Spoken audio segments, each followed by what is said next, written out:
اذان کے مسائل اور اذان کے فضائل پر انشاءاللہ گفتگو ہوگی۔ آئیے بارگاہ رسالت میں نذران عقیدت پیش کرتے ہیں۔ برکت کے لیے آپ حضرات بھی ساتھ میں پڑھیں اگر پڑھ سکتے ہیں تو۔ نہ کہیں سے دور ہے منزل،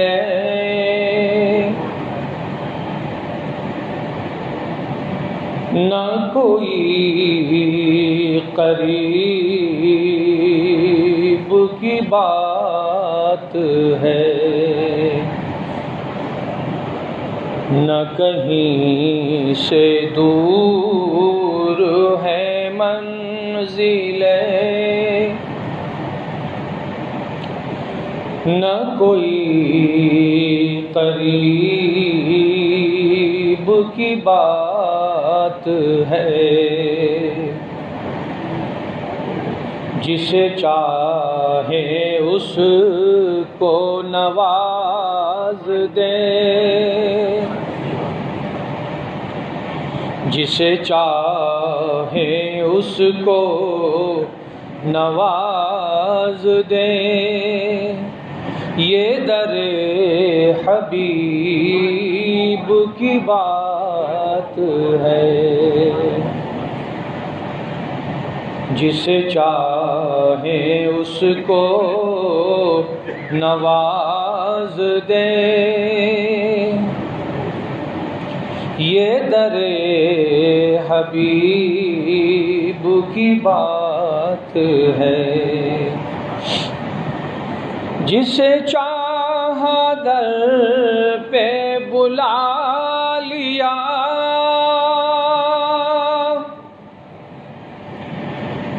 جسے چاہا اپنا بنا لیا،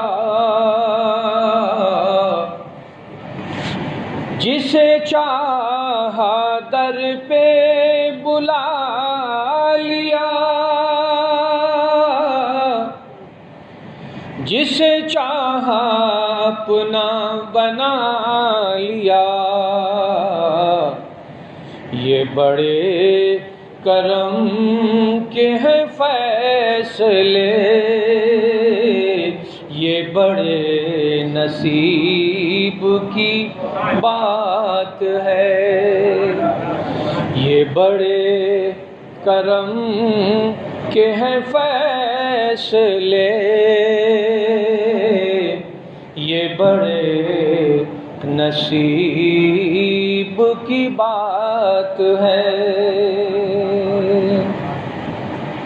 اب دیکھیے امیر اور غریب کے بارے میں آ رہا ہے اس میں، کس کی حالت کیا ہوئی دربار رسالت میں پہنچنے کے لیے۔ وہ مچل کے راہ میں رہ گئی، یہ تڑپ کے در سے لپٹ گئی، وہ مچل کے راہ میں رہ گئی، یہ تڑپ کے در سے لپٹ گئی، وہ کسی امیر کی شان تھی، یہ کسی غریب کی بات ہے، وہ کسی امیر کی شان تھی، یہ کسی غریب کی بات ہے۔ اور آخری شعر، وہ خدا نہیں بخدا نہیں، اللہ کے رسول کے بارے میں، وہ خدا نہیں، خدا کی قسم وہ خدا نہیں، وہ خدا نہیں بخدا نہیں،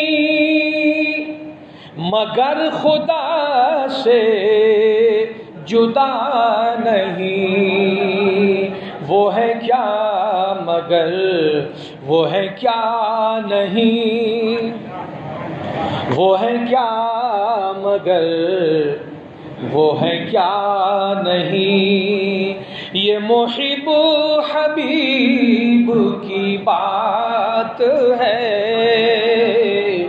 نہ کہیں سے دور ہے منزل،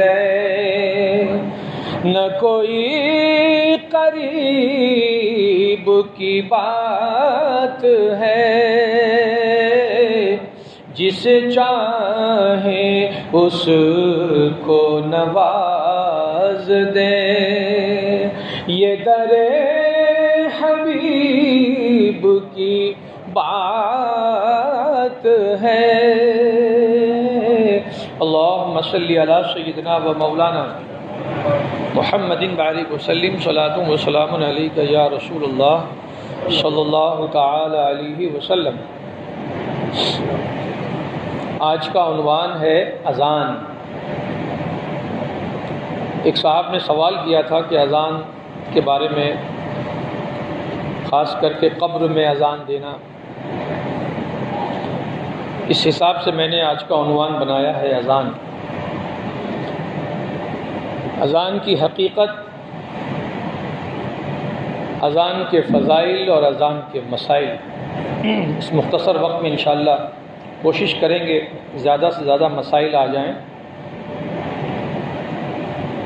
قرآن عظیم میں پروردگار عالم نے ارشاد فرمایا وَمَنْ أَحْسَنُ قَوْلًا مِّمَّنْ دَعَا إِلَى اللَّهِ وَعَمِلَ صَالِحًا وَقَالَ إِنَّنِي مِنَ الْمُسْلِمِينَ۔ اس سے اچھی کس کی بات، اس سے اچھی اور کون سی بات ہو سکتی ہے؟ کس کی بات اچھی ہو سکتی ہے؟ جو اللہ کی طرف بلائے۔ اذان کی طرف اشارہ ہے۔ اذان میں کیا ہے؟ اللہ کی طرف بلانا۔ اذان دینے والا داعی ہے، دعوت دینے والا اللہ کی طرف۔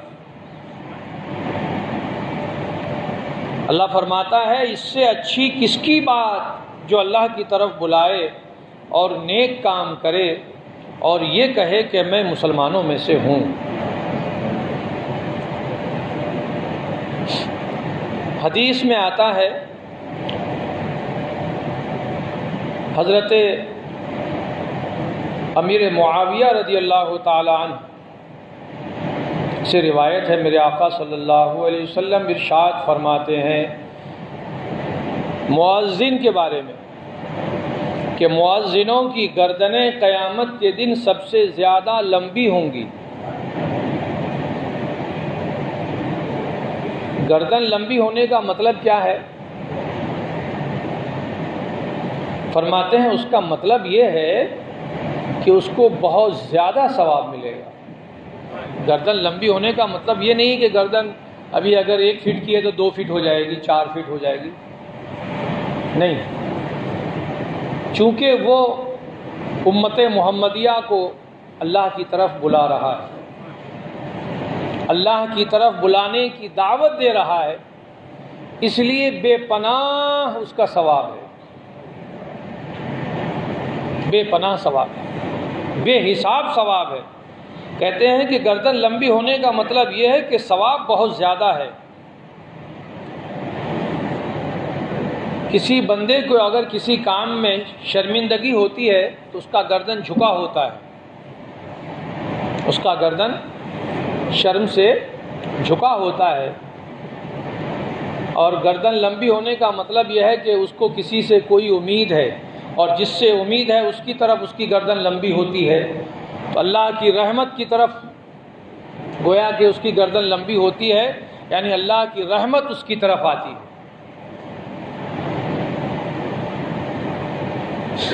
قیامت کے دن اسے شرمندہ نہیں کیا جائے گا۔ امام احمد ابو ہریرہ رضی اللہ تعالیٰ عنہ سے روایت ہے، رسول اللہ صلی اللہ علیہ وسلم فرماتے ہیں کہ مؤذن کی جہاں تک آواز پہنچتی ہے، مؤذن نے اذان دی، آواز جہاں تک گئی اور جس نے سنا اور اس کا جواب دیا اس کی مغفرت ہو گئی۔ اس لیے ابھی آئے گا مسئلہ آگے کہ اذان کے وقت بات چیت بند، خاموشی سے اللہ کی اس دعوت کو سننا ہے، اور جیسے جیسے وہ مؤذن صاحب کہیں ویسے ویسے آپ کو بھی اس کے جواب میں کہنا ہے، اور ایک ایک کلمہ کے بدلے میں 10 لاکھ نیکی لکھی جاتی ہے، 10 لاکھ درجے بلند کیے جاتے ہیں۔ آگے ابھی آ رہا ہے۔ فرماتے ہیں کہ مؤذن کی جہاں تک آواز پہنچتی ہے وہاں تک کے لوگوں کے لیے، جن لوگوں نے اذان کو سنا، ان سب کی مغفرت کر دی جاتی ہے، سب کے گناہوں کو بخش دیا جاتا ہے۔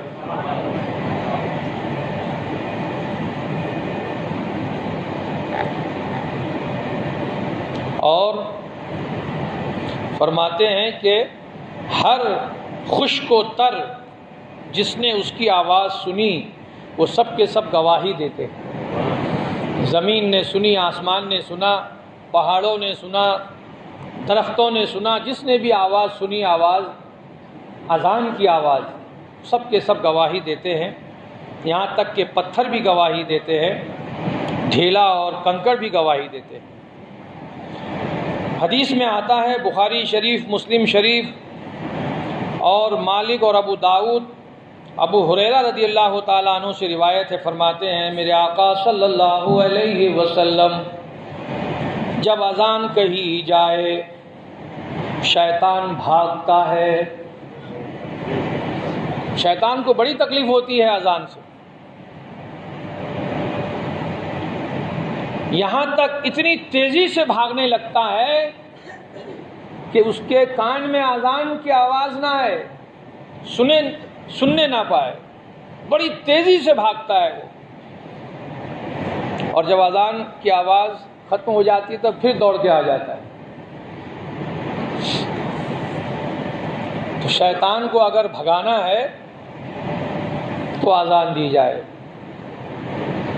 اذان کی آواز نہ پہنچے اتنی دور بھاگ جاتا ہے، اور فرماتے ہیں کہ جب اذان پوری ہو جاتی ہے تو پھر واپس آ جاتا ہے، اور جب پھر یہاں پر اقامت کہی جاتی ہے، جماعت کھڑی کرنے کے لیے جو تکبیر اس کو اقامت کہتے ہیں، پھر بھاگ جاتا ہے۔ اب مائک کی ضرورت ہے کہ نہیں بتائیے اذان کے لیے؟ بولیے، ہے نا بھائی؟ مائک میں اذان دی جائے تاکہ جہاں تک آواز پہنچے اذان کی، شیطان وہاں سے دور ہو جائے، بھاگ جائے۔ اور کچھ ہمارے وی آئی پی مسلمان کہتے ہیں کہ بھائی اپنوں میں رہنا آج کل اچھا نہیں ہے، اپنے سے تو وہ اچھے ہیں۔ کون اپنے مسلمان بھائیوں میں، مسلم سوسائٹی میں، جہاں پر مسجد مدرسہ ہے، جہاں پر اپنا ماحول ہے، وہاں رہنا اچھا نہیں ہے۔ کہاں رہیں گے؟ ایک دم وی آئی پی کوٹے میں جا کے رہیں گے، جہاں نہ مسجد ہے، نہ مدرسہ ہے، نہ اذان ہے، نہ تلاوت ہے، وہاں کچھ نہیں ہے، مگر صفائی بہت ہے۔ ایک تنکا نہیں ملے گا ان کی سب سوسائٹیوں میں۔ ان بھائی سے پوچھو کہ جہاں پر ہمارے غیر رہتے ہیں ان کے ماحول میں تم جانا پسند کرتے ہو کس بنیاد پر؟ جہاں نہ مسجد ہے، نہ اذان ہے، نہ نماز اور تلاوت کی آواز ہے، وہاں رحمت آئے گی، وہاں برکت آئے گی، اور تم مسلمان ہو کے یہ بات بولتے ہو، غیر مسلموں کے بیچ میں رہنا پسند کرتے ہو۔ ان کو یہ سمجھنا چاہیے اذان اپنا گھر وہاں لیجئے جہاں پر اذان کی آواز آئے۔ 5 وقت آپ کے گھر میں جب صدائے لا الہ الا اللہ محمد الرسول اللہ اذان کی آواز جب آئے گی تو شیطان وہاں سے دور ہوگا۔ کہتے ہیں کہ اذان کے وقت تو یہ بہت دور چلا جاتا ہے، بڑی تیزی سے بھاگتا ہے، اور اقامت کہی جاتی تو پھر آ جاتا ہے، پھر اقامت کے وقت بھاگ جاتا ہے، اور اقامت کہہ لینے کے بعد پھر آ جاتا ہے، پیچھا نہیں چھوڑتا یہ، اور پھر دلوں میں وسوسے ڈالتے رہتا ہے، کہتا ہے کہ فلاں بات یاد کر، فلاں بات یاد کر، آئے ہیں نماز پڑھنے کے لیے، لگا دیا دکان کے حساب میں، اسی میں تو بھول چوک ہو جاتی ہے نماز کے درمیان، آئے ہیں نماز کے لیے، لگا دیا کہیں اور کسی اور خیال میں، اسی کو کہتے ہیں وسوسہ ڈالنا۔ رکوع میں جائیے تو رکوع میں تسبیح بھول جاتے ہیں، سجدے میں جائیے تو اٹھنا بھول جاتے ہیں، کہیں اور کھو گئے۔ تو یہ سب کون ڈالتا ہے دلوں میں خیالات؟ شیطان۔ بہت بڑی مصیبت ہے یہ، لوگ آج کل اسی کے ساتھ رہنا پسند کرتے ہیں۔ میرے آقا صلی اللہ علیہ وسلم ارشاد فرماتے ہیں، شیطان جب اذان سنتا ہے تو اتنی دور بھاگ جاتا ہے جیسے روحہ سے مدینہ 36 کلومیٹر جو ہے کے فاصلے میں، 36 کلومیٹر دور ہے مدینے سے روحہ، مثال دی ہے، اتنی دور بھاگ جاتا ہے، میلوں دور بھاگ جاتا ہے، کہنے کا مطلب یہ ہوا۔ آئیے میرے آقا صلی اللہ علیہ وسلم ارشاد فرماتے ہیں، اذان دینے والا ثواب کی نیت سے جب اذان دیتا ہے، کہتے ہیں کہ پھر وہ شہید کی طرح ہے، شہادت کا درجہ ان کو مل جاتا ہے، اور اس شہید کی طرح ہے کہ جو خون میں لت پت ہے، جب وہ مرے گا دنیا میں سے جائے گا تو قبر میں اس کے بدن میں کیڑے نہیں پڑیں گے۔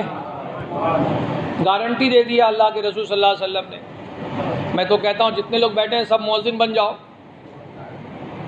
سب لوگ اذان دو آ کر کے، ایک دن آپ ایک دن آپ ایک دن آپ بانگی صاحب سے سیکھ لو، ان کی طرح سا وزن ہلکا ہو جائے گا، ورنہ وہ اکیلے چلے جائیں گے، ہم لوگ ادھر ہی رہ جائیں گے۔ کتنا بڑا درجہ ہے، شہادت کی موت ملے گی، اور اس شہید کی طرح سے وہ ہوگا کہ اس کے بدن میں، جیسے کہ شہید کے بدن میں خون بالکل لت پت ہے، شہید کے جسم کو کیڑے مکوڑے نہیں کھاتے، وہی درجہ ملے گا مؤذن کو، مگر ثواب کی نیت سے اللہ اکبر کی صدا بلند کرنی پڑے گی۔ امام بخاری نے اپنی تاریخ میں حضرت انس رضی اللہ تعالیٰ عنہ سے روایت کی، فرماتے ہیں میرے آقا صلی اللہ علیہ وسلم جب مؤذن اذان کہتا ہے، اللہ تعالیٰ اپنے قدرت کا ہاتھ مؤذن کے سر پر رکھتا ہے۔ کتنا بڑا درجہ ہے، قدرت کا ہاتھ۔ دیکھا ہے کسی نے قدرت کا ہاتھ کیسا ہوتا ہے؟ یہ تو گوشت والا ہاتھ ہے، یہ ہاتھ نہیں، اللہ کا دست قدرت کا ہاتھ مؤذن کے سر پر رکھتا ہے، اور جب تک وہ اذان دیتا ہے اللہ تعالیٰ کا دست قدرت اس کے سر پر رہتا ہے، یہاں تک کہ اذان سے فارغ ہو جائے۔ فارغ ہوا تو خوشخبری آتی ہے تمہاری مغفرت ہو گئی۔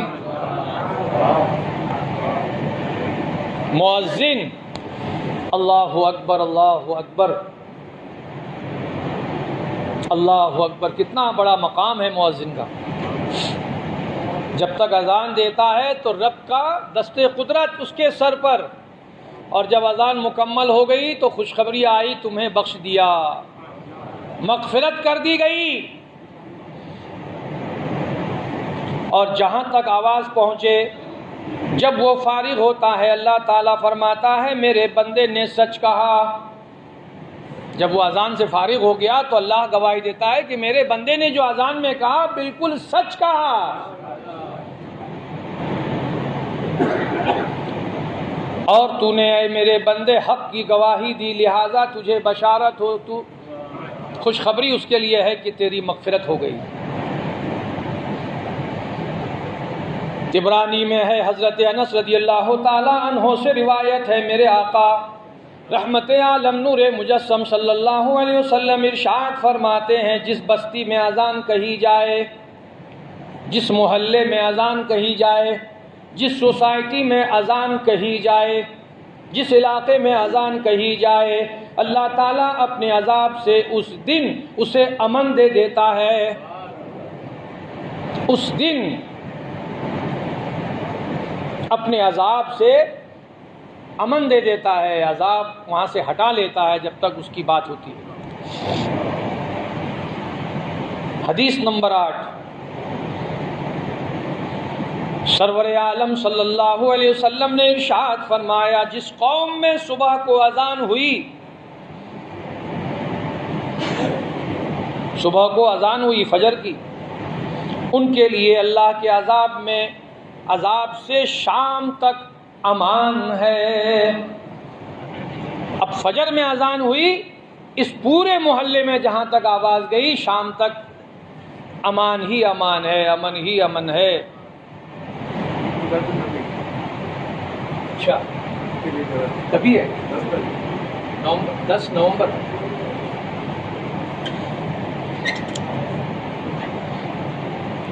اور جہاں پر شام کو اذان ہوئی،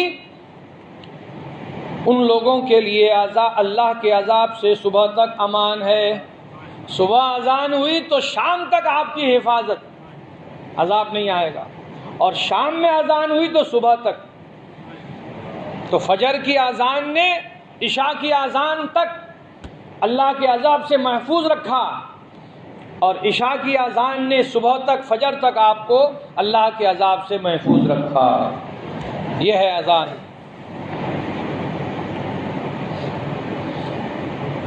رحمت عالم نور مجسم صلی اللہ علیہ وسلم ارشاد فرماتے ہیں، میں جنت میں گیا، توجہ ہے نا میری طرف، یہ شیطان یہاں بھی تو نہیں آ گیا ہم لوگوں کی توجہ ہٹانے کے لیے کہ آج ہمارے خلاف گفتگو ہو رہی ہے۔ میرے آقا ارشاد فرماتے ہیں، میں جنت میں گیا اور اس میں موتی کے گنبد دیکھے، اور اس کی خاک مشک کی ہے۔ گنبد ہے جنت میں، بولیے ذرا، گنبد، اور زمین مشک کی، خوشبو ہی خوشبو۔ میرے آقا جنت میں تشریف لے گئے، موتی کے گنبد دیکھے اور اس کی خاک مشک کی ہے۔ فرمایا، اے جبریل، یہ موتی کا گنبد اور مشک کی خاک کس کے لیے بنی ہے؟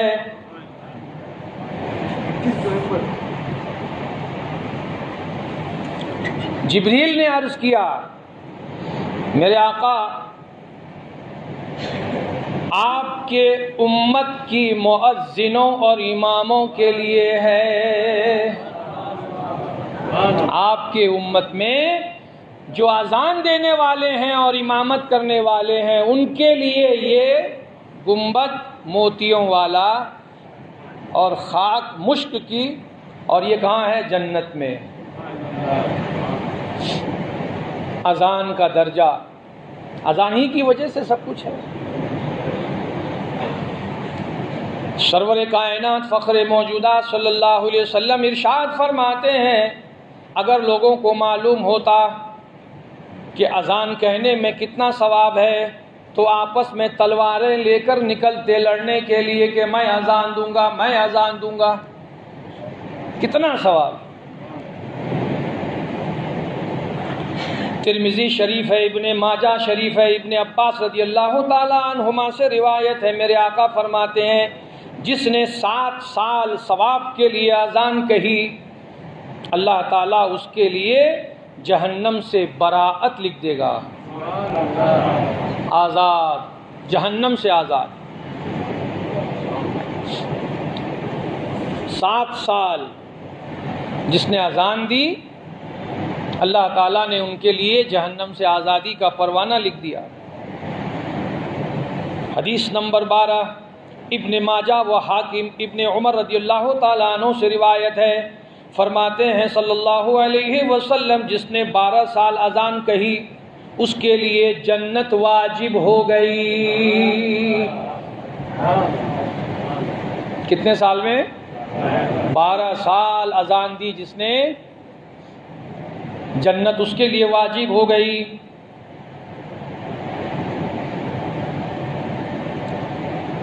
اور ہر روز اس کی اذان کے بدلے 60 نیکیاں، اقامت کے بدلے 30 نیکیاں لکھی جائیں گی۔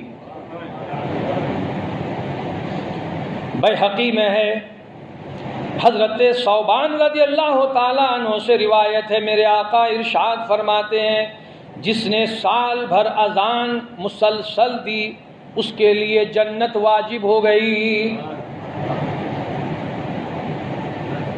بیہقی میں ہے، حضرت ابو ہریرہ رضی اللہ تعالی عنہ سے روایت ہے، فرماتے ہیں میرے آقا صلی اللہ علیہ وسلم جس نے 5 نمازوں کی اذان ایمان کے ساتھ ثواب کے لیے کہی اس کے جو گناہ پہلے ہوئے سب معاف ہو جائیں گے، اور جو اپنے ساتھیوں کی 5 نمازوں میں امامت کرے ایمان کی وجہ سے ثواب کے لیے تو اس کے جتنے گناہ ہوئے سب کے سب معاف ہو جائیں گے۔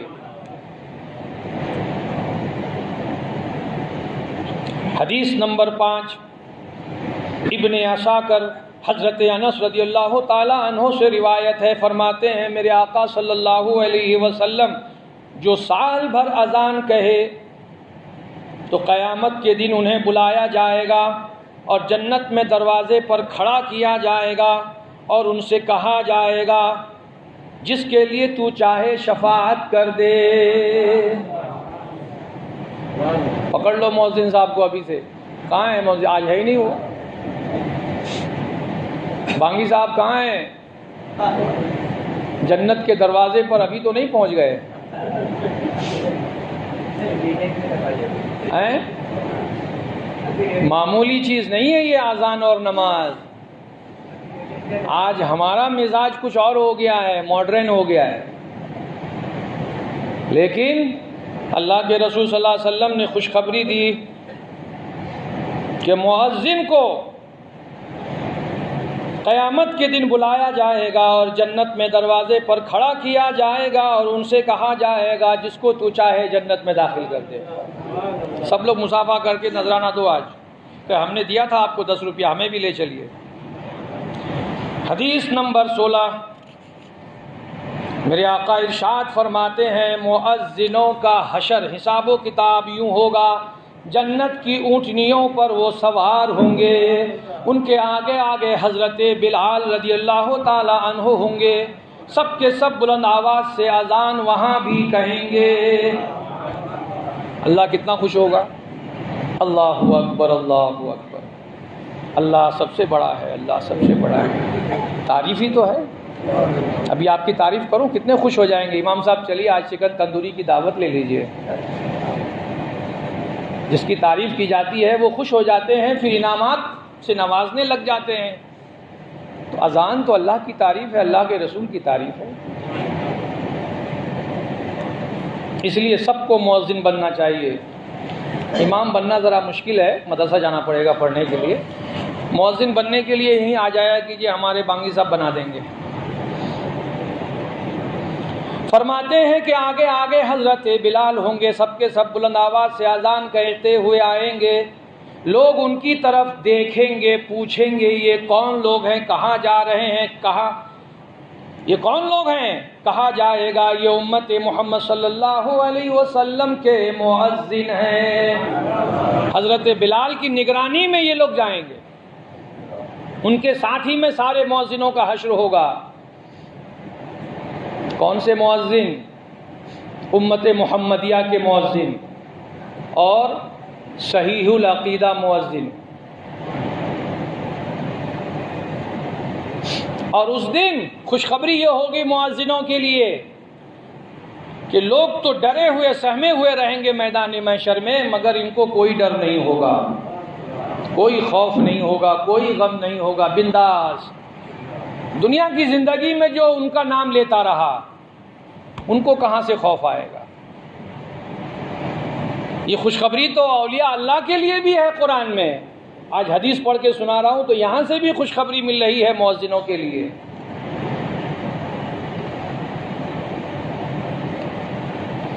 حضرت انس رضی اللہ تعالی عنہ روایت کرتے ہیں، فرماتے ہیں میرے آقا صلی اللہ علیہ وسلم جب اذان کہی جاتی ہے آسمان کے دروازے کھول دیے جاتے ہیں.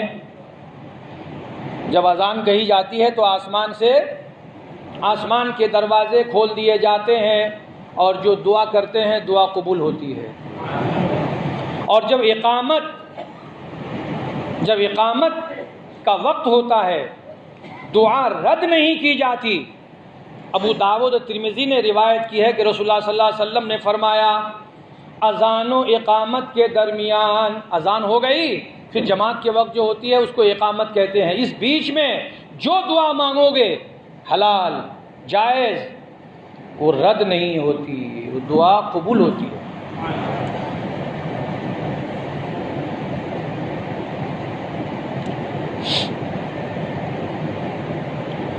ابو شیخ نے روایت کی، فرماتے ہیں حضور صلی اللہ علیہ وسلم اذان کو نماز سے بڑا گہرا تعلق ہے، تو جو تم میں سے اذان دے وہ طہارت حاصل کر لے، پاکی حاصل کر لے. اب یہاں سے مسائل شروع ہو گئے. تو اذان کے فضائل ہم نے کچھ بیان کیے اور مسائل کے لیے گھڑی نے اپنا مسئلہ بیان کر دیا، ٹائم پورا ہو گیا.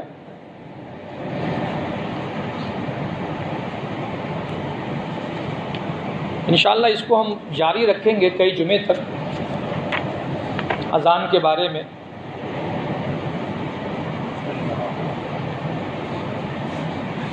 اذان کب کب کہنی چاہیے، کہاں کہاں کہنی چاہیے، اس کی بھی بڑی لمبی تفصیل ہے.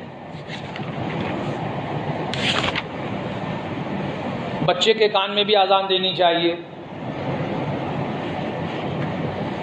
مرگی اگر کسی کو ہو گئی ہے تو اس کے کان میں بھی اذان دینی چاہیے.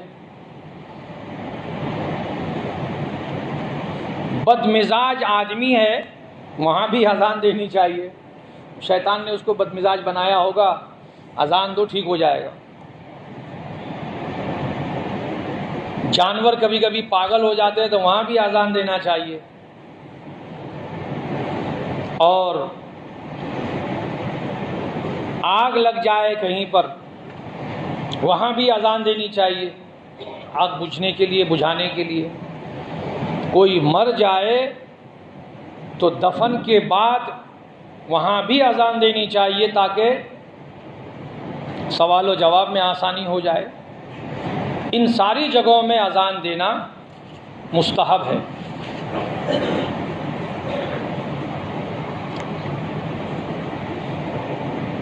مشکات شریف ایک حدیث سنا کر کے مضمون ختم کرتا ہوں، لیکن مضمون ختم نہیں ہوگا، ہمارا وقت ختم ہو رہا ہے، اس لیے میں یہیں پر ختم کروں گا. انشاءاللہ اگلے جمعے کو اس کو اور مسلسل کریں گے ہم، کہ مسائل ہمارے لیے سمجھنا بہت ضروری ہے.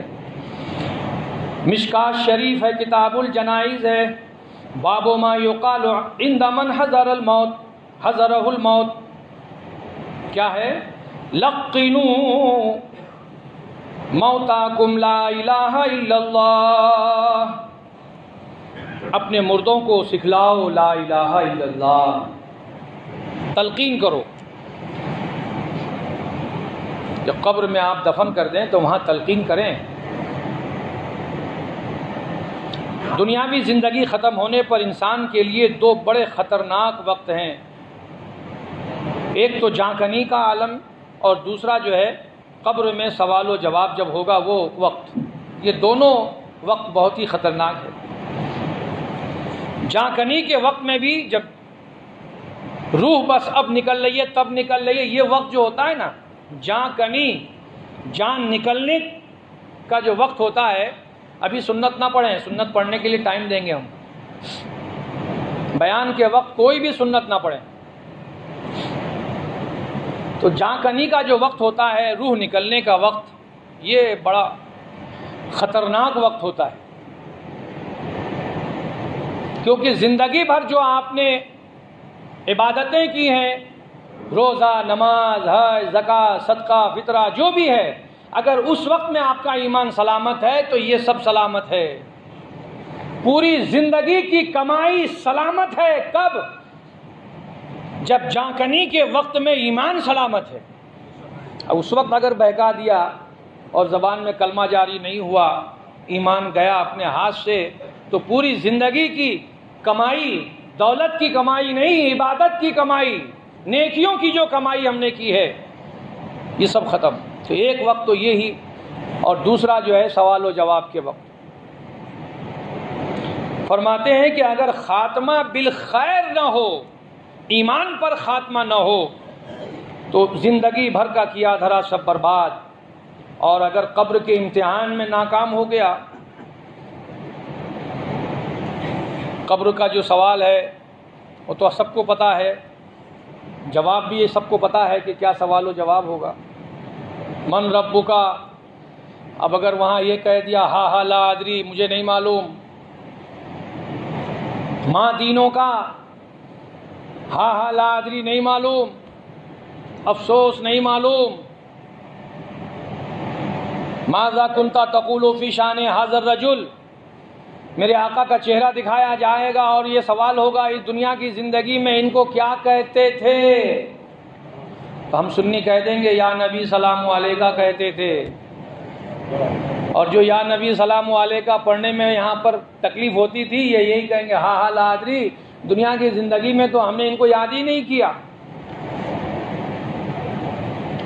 تو پہچان بھی نہیں پائیں گے۔ دنیا کی زندگی میں جن سے محبت کرتے رہے، جن کا گن گاتے رہے، اٹھتے بیٹھتے درود شریف پڑھتے رہے، صلاۃ و سلام پڑھتے رہے، تو مومنوں کو، سنی مومنوں کو تو انشاءاللہ یاد آ ہی جائے گا۔ وہ تو کہہ ہی دیں گے یہ تو میرے آقا ہیں، یہ تو رحمت عالم ہیں، یہ تو نور مجسم ہیں، یہ تو شفیع المذنبین ہیں۔ اور جو اس کے خلاف ہیں وہ کہیں گے ہا لا ادری، کچھ بھی نہیں پتا ہے یہ کون ہے۔ کوئی ہوں گے نہیں پہچان پائیں گے۔ اور یہ امتحان ایسا ہے کہ یہاں پر دوبارہ چانس نہیں ملے گا کہ جاؤ دنیا کی زندگی میں جا کے پھر سے امتحان کی تیاری کر کے آؤ۔ قبر کا جو امتحان ہے، 3 پیپر ہوں گے، 3 پرچے ہوں گے، اگر فیل ہو گئے، کیٹی لگ گئی، یہ نہیں کہا جائے گا ٹھیک ہے بھائی مردے کو اٹھاؤ، نکالو، باہر کرو، پھر دوبارہ سے تیاری کر کے آؤ، پھر سے امتحان لیں گے۔ نہیں، 13 کے ایگزام میں اگر کسی ایک پرچے میں بچہ فیل ہو جائے تو چلو بھائی 14 میں دے دینا، 14 میں بھی نہیں پاس ہوا تو چلو 15 میں دے دینا، چانس تو ملتا ہے دنیا کی زندگی کے امتحانات میں۔ مگر یہاں کے امتحان میں نو چانس، ایک دم فائنل ایگزام ہوگا وہاں۔ تو کہتے ہیں ان دونوں وقتوں میں مرنے والے کی مدد کرنی چاہیے۔ کیا کرنی چاہیے؟ مدد کرنی چاہیے، باہر والوں کو، اندر والوں کے لیے۔ جب جانکنی کا عالم آئے تو وہاں بیٹھ کر کلمہ شریف پڑھا جائے تاکہ دنیا سے جانے والے کو کلمہ یاد آ جائے۔ اور یہ پہلا امتحان ہے، یہاں پاس ہو جائے، اور جب وہاں دفن کر دیا جائے تو پھر دفن کرنے کے بعد وہاں پر اذان دی جائے۔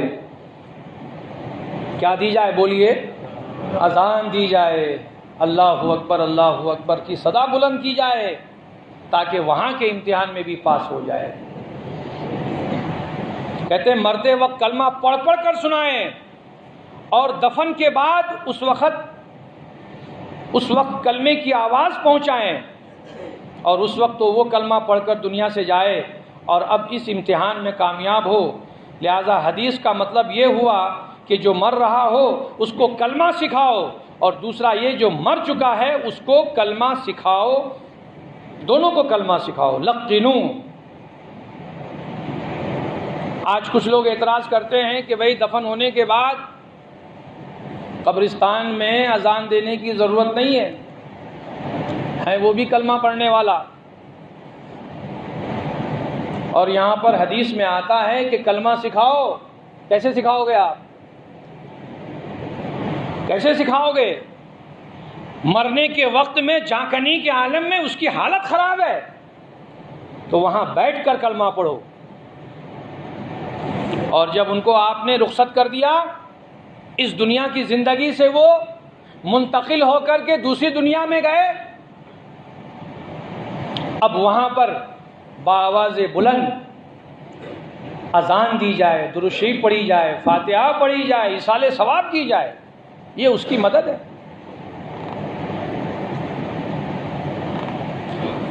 انشاءاللہ اس پر ہم اور بھی تحقیقی گفتگو کریں گے. بڑی کتابیں ہیں موٹی موٹی. تو اذان کے فضائل اور مسائل، مؤذن صاحب کے لیے اذان کے مسائل کا جاننا بھی ضروری ہے. اور اذان میں لہن نہیں ہونی چاہیے. گا گا کر کے اذان نہیں دینا ہے، سمپل کلیئر. کبھی الف کو لمبا کر دیا، مد بنا دیا، کبھی اور کچھ کر دیا، جیسے کہہ دیا اس طرح سے اللہ اکبر. اب یہاں آ کو کیوں کھینچا بھائی؟ یہ تو الف ہے، الف کے اوپر زبر آ گیا تو یہ تو عربی گرامر کے حساب سے حمزہ بن گیا.